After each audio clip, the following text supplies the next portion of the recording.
सब विद्यार्थियों को मेरा नमस्कार। तो प्यारे बच्चों, आज की वीडियो में हम प्रारंभ करेंगे जो हमारा अध्याय चला हुआ था यमराज की दिशा, उसका दूसरा भाग हम संपूर्ण भाग करेंगे इस वीडियो में। चंद्रकांत देवताले इसके जो कवि हैं। तो पहले दो पद्यांशों की व्याख्या हमने पहली वीडियो में कर ली थी। कवि जो है वो अपनी माँ के बारे में बताता है कि प्रथम दो पद्यांशों में कहता है कि मुझे नहीं मालूम था कि माँ की ईश्वर से जो है वो मुलाकात होती थी या नहीं होती थी, लेकिन उसकी बातों से ऐसा प्रतीत होता था कि जैसे वह ईश्वर को, भगवान को जानती है, उसकी हर रोज़ उससे बात होती है। तो तीसरा जो पद्यांश है कि माँ की समझाइश के बाद, समझाइश होता है समझाने, समझाइश का अर्थ होता है समझाने। माँ की समझाइश के बाद दक्षिण दिशा में पैर करके मैं कभी नहीं सोया, और इससे इतना फ़ायदा ज़रूर हुआ, दक्षिण दिशा पहचानने में मुझे कभी मुश्किल का सामना नहीं करना पड़ा। मैं दक्षिण में दूर दूर तक गया और मुझे हमेशा माँ याद आई। दक्षिण को लांग लेना संभव नहीं था होता, छोर तक पहुँच पाना तो यमराज का घर देख लेता। तो देखिए कि माँ की समझाइश के बाद, समझाइश कर समझाने के बाद दक्षिण दिशा में पैर करके मैं कभी नहीं सोया। अर्थात कवि कहता है कि माँ के द्वारा समझा देने के बाद वह कभी भी दक्षिण दिशा में पैर करके नहीं सोया।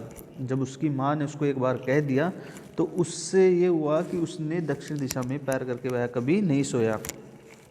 इससे कोई और लाभ तो नहीं हुआ, फायदे का अर्थ होता है लाभ। इससे कोई और फायदा या लाभ तो नहीं हुआ दक्षिण दिशा पहचानने में। अर्थात कवि कहता है कि इससे एक फायदा या एक लाभ अवश्य हुआ कि उसे कभी भी दक्षिण दिशा को पहचानने में कोई दिक्कत नहीं हुई, कोई परेशानी नहीं हुई, उसे किसी दिक्कत या परेशानी का सामना नहीं करना पड़ा। कवि कहता है कि वह दक्षिण दिशा में दूर दूर तक गया, दक्षिण दिशा में बहुत दूर दूर तक गया, और उसे दक्षिण दिशा में, अर्थात उसको दक्षिण दिशा लांग लेना, पार करना जो है वो संभव नहीं था। दूर दूर तक वह दक्षिण दिशा में गया, लेकिन वह दक्षिण दिशा को पार नहीं कर सका, लांग नहीं सका। यदि ऐसा होता तो वह उस किनारे तक पहुंच पाता जहां पर यमराज का घर है। अर्थात उस किनारे पर, छोर का अर्थ होता है उस किनारे पर, उस अंतिम सीमा पर पहुंच पाता और यमराज का घर देखने में सफल हो जाता। परंतु कवि कहता है कि ऐसा होना जो है वो संभव नहीं था। तो इसके जो पद्यांश संबंधी प्रश्न बनेंगे इसी के। तो पहला प्रश्न, माँ के समझाने के बाद कवि ने क्या काम कभी नहीं किया।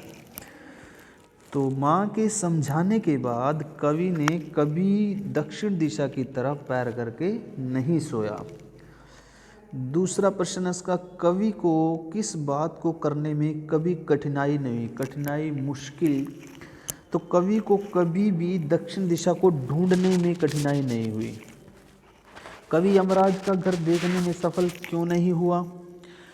कवि कभी यमराज का घर देखने में सफल नहीं हुआ क्योंकि वह दक्षिण दिशा के पार, अर्थात उसको लांग नहीं सका, उसको पार नहीं कर सका। इस वजह से वह उसको दक्षिण दिशा जो है यमराज के जो घर है उसको नहीं देख सका। अवतरण में निहित जो है काव्य सौंदर्य प्रतिपादित कीजिए। काव्य सौंदर्य मैंने आपको बताया था कि कवि ने माँ के समझाने के बाद कभी भी दक्षिण में पैर करके सोने का साहस तो नहीं किया, पर यमराज के घर के विषय में जानने की जिज्ञासा अवश्य की, जिसे वह कभी ढूंढ नहीं पाया। पुनरुक्ति, प्रकाश और अनुप्रास अलंकारों का इसमें सहज प्रयोग किया गया है। तत्सम और तद्भव शब्दों के साथ उर्दू के सरल शब्दों का समन्वय प्रयोग है। प्रसाद गुण और अभिधा शक्ति ने कथन को सरसता प्रदान की है। अभिधा शक्ति जो होती है बच्चों, वो तीन प्रकार की होती है, अभिधा, लक्षणा और व्यंजना। तो आगे देखिए, पर आज जिधर भी पैर करके सो वही दक्षिण दिशा हो जाती है।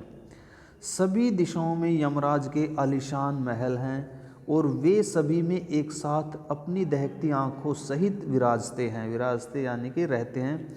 माँ अब नहीं है और यमराज की दिशा भी अब वह नहीं रही जो माँ जानती थी। दहकने का अर्थ होता है जलना। तो कवि कहता है कि आज तो जिधर भी पैर करके सो वही दिशा दक्षिण दिशा हो जाती है। हर दिशा में मौत बसती है, मृत्यु है।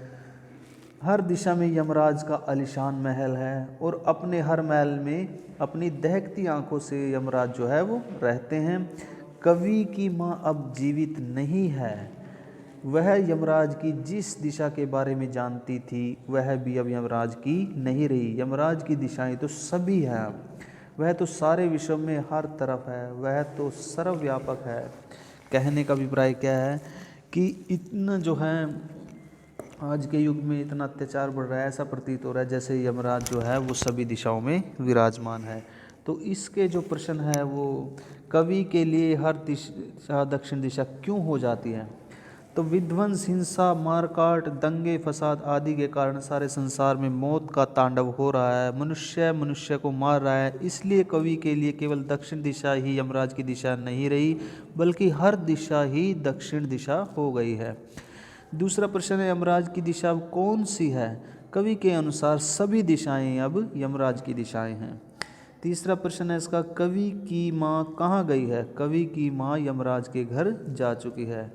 अंतिम में अवतरण में निहित काव्य सौंदर्य जो है वो प्रतिपादित करना है। कवि का मानना है कि अब यमराज केवल दक्षिण दिशा में नहीं रहता, इस संसार में व्याप्त हिंसा ने उसके आलीशान महल भी जो है वो ले लिए हैं, अर्थात सभी दिशाओं में जो है वो बनवा दिए गए हैं, जिनमें यमराज अपनी दहकती आंखों से रहते हैं। कवि की भाषा में लाक्षणिकता का गुण विद्यमान है, जिसने कथन को गहनता और गंभीरता प्रदान किया है। प्रसाद गुण और अनुप्रास अलंकार का प्रयोग किया गया है।